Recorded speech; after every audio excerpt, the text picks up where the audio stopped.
नमस्कार, news for nation देख रहे हैं और मैं हूं आपके साथ रंजन सिंह। उपचुनाव के बाद नेता प्रतिपक्ष तेजस्वी यादव अब जो है वो एक्शन मोड में नजर आ रहे हैं। आपको बता दें कि जिस तरीके से जब चुनाव हुआ और उस दिन जो है ईओ ऑफिसर की हत्या हुई, जिसके बाद सीधे तेजस्वी यादव जो है वह वहां पर पहुंचे थे। लेकिन आज जिस तरीके से राष्ट्रीय जनता दल के अंदर पार्टी के बड़े नेता विधायक तेजस्वी यादव के करीबी के खिलाफ मोर्चा खोले हुए नजर आ रहे हैं और जिस प्रकार से बयानबाजी हो रही है, कई बातें राष्ट्रीय जनता दल के विधायक भाई वीरेंद्र ने कहा है।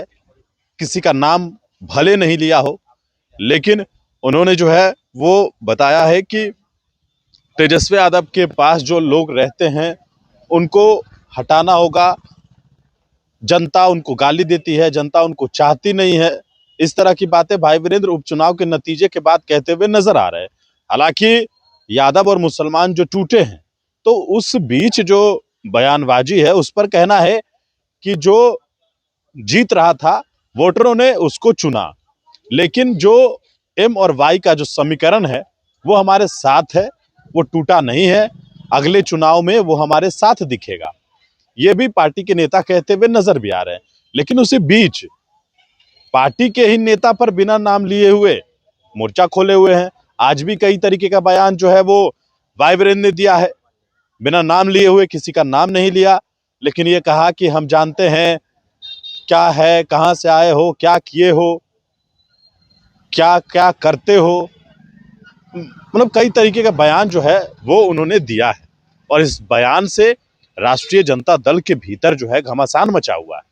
आखिरकार कौन है वो शख्स, किसके ऊपर भाई वीरेंद्र कह रहे हैं? नाम नहीं ले रहे हैं, नाम अभी तक उन्होंने नहीं लिया है।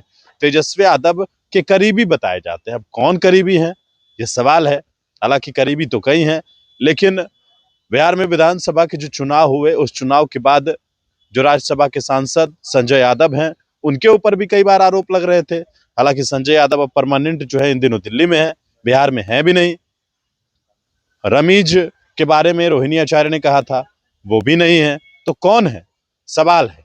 और इसी सवाल का जवाब जो है वो संभवतः लोग खोज रहे हैं कि किसके ऊपर ये बयानबाजी चल रही है। नेता प्रतिपक्ष तेजस्वी यादव कौटिल्य नगर से निकल रहे थे, सवाल पूछने की कोशिश की गई। हालांकि वह किसी एक कार्यक्रम में जा रहे थे, किसी का इंतकाल हुआ और वो उसी में जा रहे थे, और हालांकि उनसे रुककर सवाल पूछने की कोशिश की गई। हालांकि वह इस पूरे मामले पर रुकते नजर नहीं आए।